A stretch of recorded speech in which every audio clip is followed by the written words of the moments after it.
Assalamualaikum warahmatullahi wabarakatuh.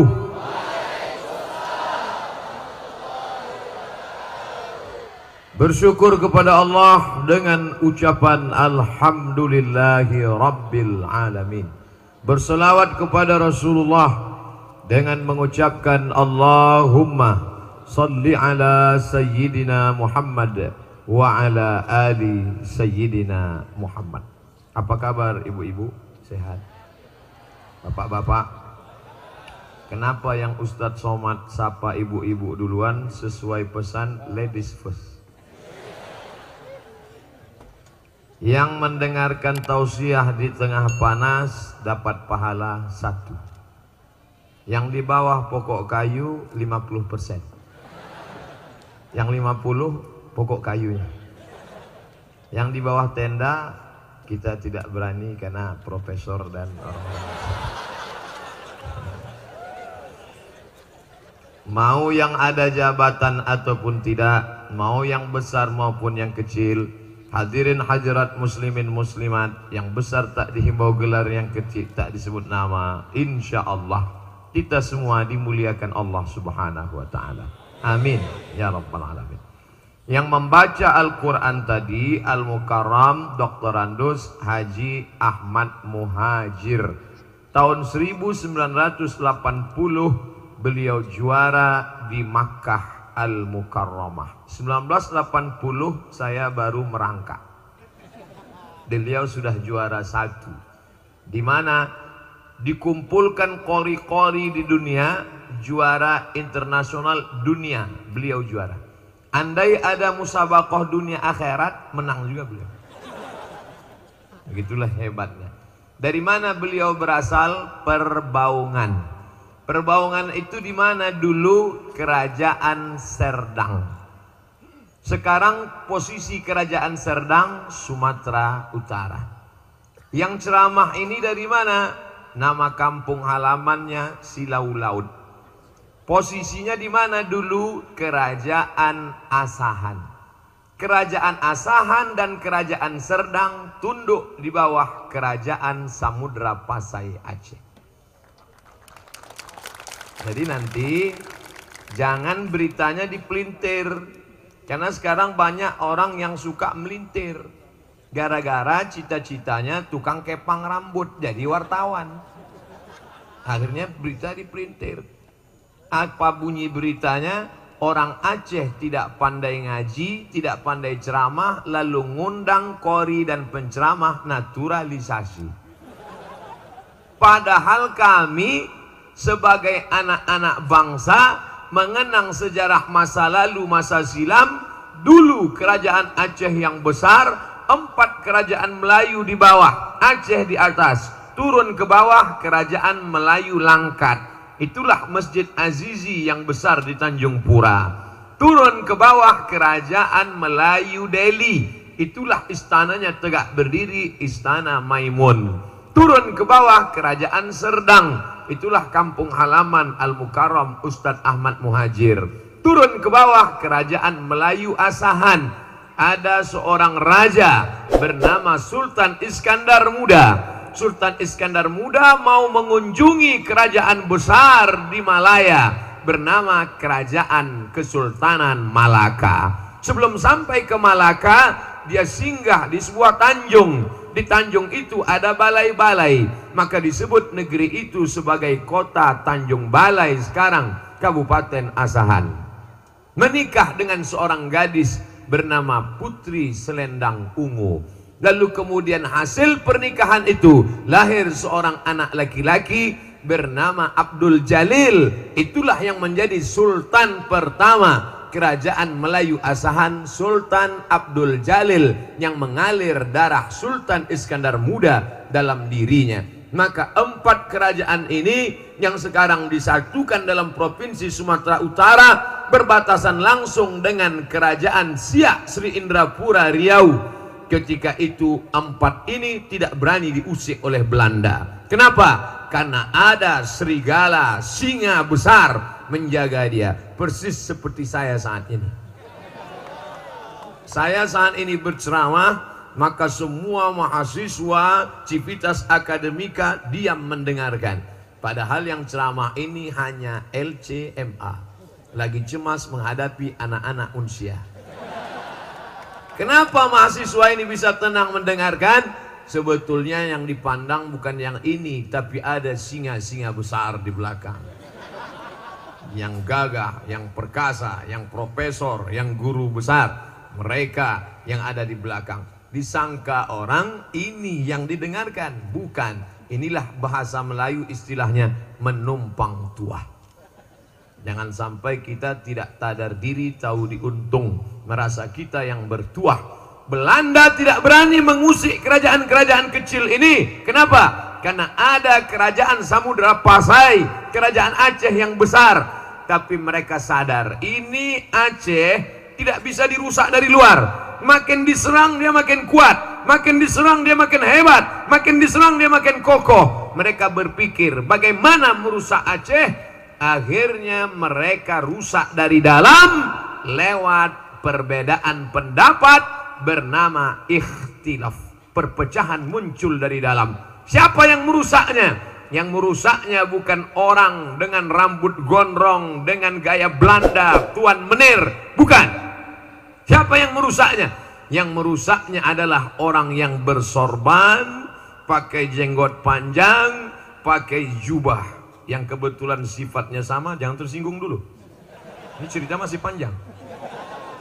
Yang merusak Aceh adalah orang yang bersorban, pakai jubah 2 lapis, pakai jenggot panjang, gaya-gaya ulama. Siapa namanya? Syekh Abdul Ghafur.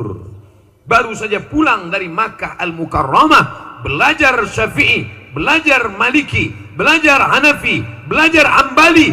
Dia kuasai perbedaan mazhab, tapi tujuannya ingin mengobok-obok umat Islam dari dalam. Dia pun pulang dengan karisma ulama, bajunya ulama, isinya snok hor gronye setan laknatullah alaih. Akhirnya dia obok-obok, belajar dari masa lalu. Kita pernah punya kejayaan yang hebat luar biasa. Dunia ini isinya itu-itu saja. Sejarah berulang, musim berganti, tapi dunia tak pernah berubah. Dulu namanya snok hor gronye, munafik kafir, dia robah namanya menjadi Abdul Ghafur. Pura-pura dia masuk Islam, tinggal 6 bulan di Makkah. Didekatinya ulama Nusantara yang kebetulan hebat waktu itu, menjadi ahli hadis, ahli tafsir di Makkah. Laki-laki itu bernama Syekh Muhammad Nawawi Al-Bantani. Al-Bantani sudah jadi provinsi Banten. Satu lagi ulama besar menjadi imam Masjidil Haram, Syekh Ahmad Khatib Al-Minkabawi. Al-Minkabawi suku besar Minangkabau. Bukan sekedar rumah makan sederhana, tapi juga bumi Minangkabau yang melahirkan ulama. Maka hari ini kita sedang seperti yang tertulis di baliho belakang, melalui silaturahim kita tingkatkan ukhuwah kebangsaan. Orang Banten pernah besar, orang Minangkabau pernah besar. Aceh jangan tanya lagi tentang kebesarannya. Yang menulis kebesarannya siapa? Saya dengan mata kepala saya sendiri melihat di perpustakaan tempat saya kuliah, Darul Hadis di Rabat, Maroko. Lalu saya buka buku itu, ditulis oleh seorang laki-laki explorer dunia, keliling dunia dia. Sebelum dia pergi ke Aceh, dia umroh dulu di Makkah, tawaf, sa'i, tahallul. Dia langkahkan kaki dari Masjidil Haram, bismillah tawakkaltu 'ala Allah, la haula wala quwata illa billah. Dia lanjutkan perjalanan. Dia pun bercerita dalam buku itu, aku sampai ke sebuah negeri bernama Sumatera. Dia tulis di situ, Sumatera. Di pucuknya aku turun, aku lihat rajanya menghormati ulama. Ulama-ulama diberikan naik kuda dan gajah. Kuda dan gajah waktu itu mungkin sekarang Alphard lah. Bukan maksudnya ulama mau dikasih mobil dinas, enggak, sikit pun tidak ada. Jangan tersinggung. Kadang penguasa ini kalau kita ngomong ini dia tersinggung. Ya kalau mau dikasih ya nggak apa-apa. Aku melihat ulama dan rajanya akrab. Mereka berjubah warna baju dan putih. Apa nama bukunya? Kalau tidak percaya, sudah diterjemahkan ke bahasa Indonesia yang tidak bahasa Arab.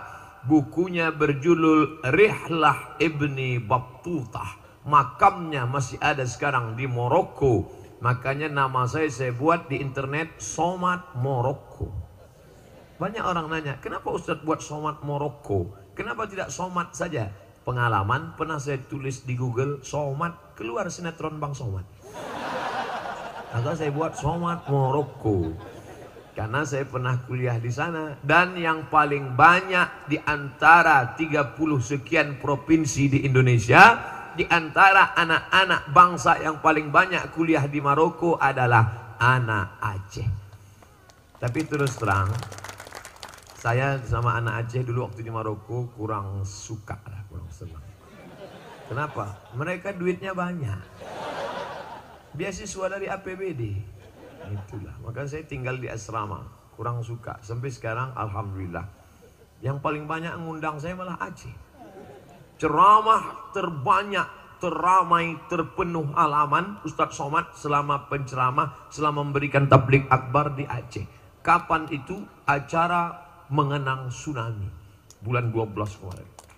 Setiap saya pergi pasti ditanya orang, Ustadz Somad, ya kemarin kami tengok acara live internet Ustadz yang paling ramai di Banda Aceh ya. Ya. Berapa itu Ustadz? Saya nggak ngitung, saya bilang. Tapi ramai luar biasa. Itulah ceramah internasional. 2 bulan yang lalu saya ke Brunei Darussalam, jumpa masyarakat di sana. Ustadz masih ingat dengan saya? Di mana kita ketemu? Waktu acara malam di Aceh. Oh iya, Masya Allah. Iya Pak, ingat. Bapak Ibu yang dimuliakan Allah Subhanahu wa Ta'ala, ini kebanggaan. Selama di Aceh ini udah saya hitung-hitung dapat rencong lebih 10. Rencong di kanan, keris di kiri, dompet hilang juga. Bapak Ibu yang dimuliakan Allah Subhanahu wa Ta'ala, kebanggaan luar biasa bisa datang bersilaturahim. Kami di Riau namanya Universitas Riau, UNRI, yang dibawa nama daerahnya. Di Sumatera Utara namanya USU, Universitas Sumatera Utara. Tapi di Aceh mestinya UNA, Universitas Aceh. Tapi tidak, yang dipakai justru namanya Universitas Syah Kuala. Kenapa yang dipakai? Menunjukkan orang Aceh cinta pada ulama, mengalahkan cinta pada tanah air. Syah Kuala. Datang lagi tukang pelintir. Dia bilang Syah Kuala karena orang Aceh itu Syiah. Goblok kok dipelihara. Syiah itu artinya syekh. Syekh, tulisannya shin ya kha. Payah menjelaskan ini pada orang yang nggak bisa ngaji.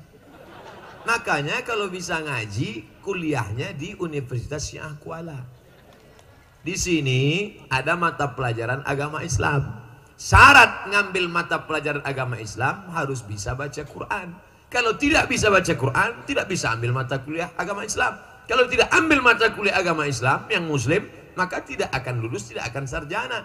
Maka kesimpulannya, semua sarjana dari Universitas Syah Kuala pasti bisa baca Quran. Ustadz tahu dari mana? Tadi ngobrol pas makan. Orang Aceh tidak mau sebut nama ulama, karena menyebut nama orang itu tidak hormat. Qalilul adab, tidak beradab. Al-adab fauqal ilmi, lebih tinggi adab daripada ilmu. Maka mereka tidak mau sebut nama. Siapa dia? Syekh Kota Krung. Siapa dia? Syekh tadi malam yang menjemput saya Abi Zahrul. Tapi kalau menyebut nama tak hormat. Makanya siapa? Abu Mudi. Siapa? Abu Fulan. Siapa? Abu Fulan. Mereka tak sebut nama.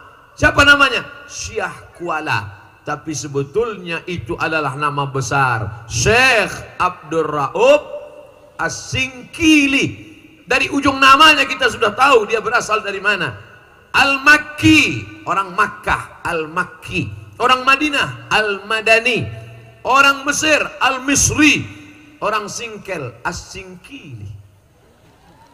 Syekh Abdul Raub As-Singkili. Mohon maaf, ini saya tidak hormat, tidak sopan, tidak beradab pada ulama. Kenapa sebut namanya? Saya ingin menyebutkan ulama itu yang bergelar Syiah Kuala, itu adalah Syekh Kuala. Syekh yang berada makamnya di Kuala. Ketika datang tsunami, mohon maaf, Allah menjaga sampai Ustadz Somad ini makam, sampai air itu seperti melompati makam itu, sampai seperti tak terusik Ustadz. Begitulah karomah Syekh Abdul Raub As-Singkili. Sudah meninggal pun dia, makamnya pun dimuliakan Allah Subhanahu wa ta'ala. Begitulah hebatnya. Orangnya sudah meninggal 300 tahun yang lalu, tapi sampai hari ini namanya masih tetap kekal abadi. Masuk saya ke ruangan Pak Rektor tadi, tidak ada foto Pak Rektor saya lihat di dinding. Yang ada foto Syekh Abdul Raub As-Singkili. Masya Allah, luar biasa. Itu ulama Syekh luar biasa. Kalau yang ceramah ini biasa di luar. Tapi yang dimuliakan Allah Subhanahu wa ta'ala. Oleh sebab itu maka kalau ada orang bertanya, di manalah negeri yang paling menghormati ulama? Bukan basa-basi, bukti nyata dan fakta. Universitas Syiah Kuala. Bukan sekolah agama, bukan pondok pesantren, universitas umum yang orang belajar fisika, kimia, biologi, matematika, sejarah, tapi memakai nama ulama. Ulama yang dikedepankan. Kenapa? Karena ulama pewaris para nabi, al-ulama warasatul anbiya. Ambil foto ini dari tengah. Siapa yang mau ngetes, ambil dari tengah, lalu kemudian tunjukkan ke FB, buat pertanyaan. Di manakah acara ini? A. Pesantren, B. Pendidikan agama Islam, C. UIN. Pasti semua orang akan menjawab, ini acara di lembaga institusi Islam. Kenapa? Karena laki-laki dan perempuan dipisah. Ini perempuan, ini laki-laki. Ini bukan lembaga institusi Islam. Ini tidak bawa-bawa Islam. Ini universitas umum. Tapi ajaran Islam melekat. Laki-laki dan perempuan, ada tembok Berlin di antara kita. Ada garis kuning di tengah. Tapi tak ada tulisan polis lain. Tengah. Laki-laki jelas. Perempuan jelas, yang di tengah ini tak jelas. Mereka adalah orang-orang yang berjasa. Ceramah Abdul Somad hari ini hilang seperti asap, menggantang asap dihembus angin, hilang. Kenapa ceramah Ustaz Abdul Somad bisa kekal abadi? Inilah karena mereka yang ada di tengah ini. Resiko mereka besar. Mereka tidak ceramah, mereka tidak tausiah, tapi resiko yang mereka terima, yang jelas kulit mereka terbakar. Dan resiko yang paling besar adalah di hari tua mereka, mata mereka sebelah. Makanya harus ganti-gantian. Tapi pahala mereka mengalir kekal abadi. Selama orang menonton, selama orang menyaksikan, selama orang, jangan lupa klik, like, and share. Tinggal tulis saja. Adik-adik yang mau mencari nanti di YouTube, Somad Syiah Kuala, enter, langsung dapat. Ya kalau itu keywordnya, kalau tidak. Bapak Ibu yang dimuliakan Allah Subhanahu wa ta'ala, cerita tentang Aceh masa lalu sudah selesai. Sekarang bagaimana Aceh masa depan?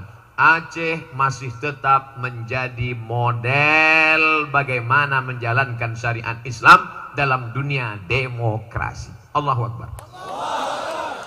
Kita tidak tinggal di kerajaan Islam. Kita bukan di Saudi Arabia. Kita tinggal di negara demokrasi. Sama seperti Amerika, sama seperti Inggris, Eropa. Demokrasi. Suara terbanyak, suara Tuhan. Dalam demokrasi tidak bisa dilihat mana benar, mana salah, mana bengkok, mana lurus. Mana yang paling banyak, itulah yang paling benar. Dan kita sudah menerima itu sebagai asas negara Kesatuan Republik Indonesia. Di tengah negara demokrasi, Aceh menjadi model penerapan syariat Islam dalam perda yang dibuat oleh kanon berbau bernapaskan syariat Islam. Sehingga siapapun yang datang kemari, maka dia harus menghormati, memuliakan syariat Islam. Kenapa? Bukan karena ustadz, bukan karena ceramah, bukan karena tausiah, bukan karena khutbah, bukan karena pengajian, bukan karena wirid yasin. Tapi kenapa? Karena ada aturan. Di mana-mana saya ceramah, saya bicara tentang wilayah hisbah. Jamaah sekalian, kenapa sholat Jumat dimuliakan? Kenapa toko-toko tutup? Kenapa tidak ada orang yang main gaple? Kenapa tidak ada orang yang mengejek masjid? Kenapa orang berjilbab? Kenapa pakai pakaian panjang? Karena ada aturan. Di mana itu? Di Nangro, Aceh, Darussalam. Allahu Akbar. Jangan sampai saya ngomong gitu ceramah di mana-mana, tiba-tiba orang datang kemari yang dia lihat lain seperti yang saya ceramahkan. Nanti dia bilang memang Ustadz Somad Ustadz sesat. Sudahlah saya dibulinya di YouTube, Twitter, BBM, WhatsApp, Instagram, Telegram, miligram, kilogram. Dia buktikan lagi kenyataannya tak sama. Jadi sebenarnya saya mau datang, tolonglah bela-bela saya di internet itu. Tidak perlu ikut caci maki, sumpah serapah. Tidak perlu ikut merubah sesuatu yang di alam maya sana. Cukup buktikan saja apa yang saya katakan. Hai gubernur-gubernur seluruh Indonesia, kalau kalian masuk surga, ingin masuk surga dengan jabatan, robah bank konvensional kalian menjadi bank syariah. Kalau kalian tidak tahu caranya, datang ke Nangro, Aceh, Darussalam. Mana-mana saya ceramahkan begitu. Maka mereka pun berpikir, nampaknya kita harus studi banding nih ke Aceh. Hai jamaah sekalian, kalau kalian mau tahu caranya meramaikan masjid, masjid ramai berjamaah, jangan hanya dengan imbauan kepada jamaah sekalian, diharap meramaikan masjid. Akhirnya datanglah yang ke masjid itu orang-orang yang pertama jantung koroner, kedua diabetes meletus, ketiga asam urat kambuh, yang keempat tak ada penyakit tapi malaikat maut sudah dekat-dekat. Kenapa masjid bisa ramai? Ternyata ada perda. Orang ngomong, apa ini perda ngatur-ngatur orang dengan masjid? Ini kan masalah personal. Masalah personal saya dengan Tuhan, jangan diatur-atur agama. Agama cukup ngatur 3 saja. Akikah, walimah, takziah. Ini agama apa? Ini agama Islam yang disunat. Ini agama Islam yang dikebiri. Islam mengatur manusia dari segala macam aspeknya. Kenapa gelas ini ditutup? Karena takut lalat masuk. Ketika terbuka lalat, macam tak ada tempat mendarat lain, masuk dia ke situ. Idza waqa'a dzubabu fi ina'i ahadikum, kalau lalat masuk ke tempat air minum kamu, apa yang kamu lakukan? Nabi mengajarkan kalau lalat masuk ke tempat air minum kamu, celupkan. Kalau orang dulu ikut sunnah Nabi gitu, ada lalat masuk, celupkan. Orang sekarang enggak. Begitu nampak lalat masuk, langsung keluarkan HP, foto. Oh lalat, tak adakah tempat lain untuk mendarat? Idza waqa'a dzubabu fi ina'i ahadikum, kalau lalat masuk ke tempat air minum kamu, falyughmishu, celupkan. Fa inna fi ihda jinahaihi da'an shifaan. Fa inna fi ihda jinahaihi da'an, salah satu sayapnya mengandung bakteri penyakit. Wa fil ukhra shifaan, sayap yang satu mengandung bakteri, tapi sayap yang satu mengandung penawar. Apa maknanya? Islam mengatur sampai lalat masuk ke tempat air minum. Kalau kamu mau masuk WC, langkahkan kaki kiri, bacakan doa, Bismika Allahumma ahya. Nah. Oh. Ustadz mau ngetes aja. Kira-kira jamaah masih konsen apa tidak? Seandainya jamaah diam, terserahlah Pak Ustadz mau baca apa. Yang penting cepat nih selesai. Dan biasanya orang kalau kena panas, kurang cairan, dehidrasi, kurang fokus. Ternyata masih fokus. Masalah panas, Bapak Ibu jangan sakit hati karena kita sama-sama panas. Mengapa Ustadz tidak duduk di kursi? Tidak, saya mau menunjukkan bahwa saya sehat. Walaupun saya tadi malam sampai jam 1, ceramah sampai jam 2, sampai di hotel. Ceramahnya tak terlalu lama, fotonya lama. Bapak Ibu yang dimuliakan Allah Subhanahu wa taala, asal sampai ke Aceh ini berjumpa dengan orang-orang baik di bumi para ulama, orang-orang soleh. Mengapa kita sehat? Sesungguhnya kita sehat bukan karena suplemen, kita sehat bukan karena makanan, itu hanya usaha ikhtiar saja. Kita sehat karena Allah. Allah buat kita sehat, Allah buat kita sakit. Innama amruhu idza arada syai'an ayyakula lahu kun. Kenapa Ustaz Somad bisa sehat sampai hari ini? Semua orang Aceh mendoakan saya dari sejak tadi malam, apalagi mereka dapat berita pesawat delay, semua mereka mendoakan. Dari mana Ustaz tahu? Dari FB. Ya Allah, cepatlah Ustaz Somad sampai. Tiba-tiba komennya, amin, amin, amin, amin, amin, amin, amin. Tapi jangan cuma doa FB, ungkapkan di alamnya nyata. Sekarang komunikasi kita sudah banyak yang rusak gara-gara internet. Dulu kalau ada orang anaknya nikah, dia datang mendoakan di depannya. Barakallahu lakuma wa baraka alaikuma wa jama'a bainakuma fi khair. Ini menantu bapak ya? Iya. Di rumahnya di mana? Di Banda Aceh. Oh, dekat dari Unsia, dekat. Oh, bapaknya si Anu. Iya, bapak dia dengan bapak saya ada hubungan, bapak-bapak. Dulu komunikasi baik, tiba-tiba berubah. Datang tapi tidak lagi bisa bertanya. Datang hanya berdoa. Doa sudah tidak kedengaran. Tanya, ini anak siapa? Apa? Ini anak siapa? Apa? Kenapa? Karena keyboard tunggal. Bum, bam, bum, bam, bum, bam. Sudah mulai rusak. Sampai pada tahap yang ketiga, tidak datang sama sekali. Cukup dengan upload. Barakallahu lakuma wa baraka alaikuma wa jama'a bainakuma fi khair. Selamat menempuh hidup baru, semoga sampai ke Pulau Harapan, selamat dari dipukul ombak dihempas gelombang, karangnya tajam. Amin, amin, amin, amin, amin. Kamu datang kemarin waktu anaknya akikah. Saya nggak bisa datang Pak. Terus cukup saya upload fotonya. Selamat akikah anak, semoga jadi anak soleh dan solehah. Amin, amin, amin, amin. Kamu datang kemarin waktu bapaknya meninggal. Saya nggak bisa datang. Terus cukup saya upload saja. Innalillahi wa inna ilaihi raji'un. Semoga dilapangkan kuburnya. Amin, amin, amin, amin, amin. Makanya temanya dibuat silaturahim, ukhuwah kebangsaan, supaya jangan sampai rusak. Waktu akikah nggak mau datang, waktu walimah nggak mau datang, waktu takziah nggak mau datang. Khawatirnya nanti pas kita mati nggak ada yang datang. Semua cuman komen amin, amin, amin, amin, amin.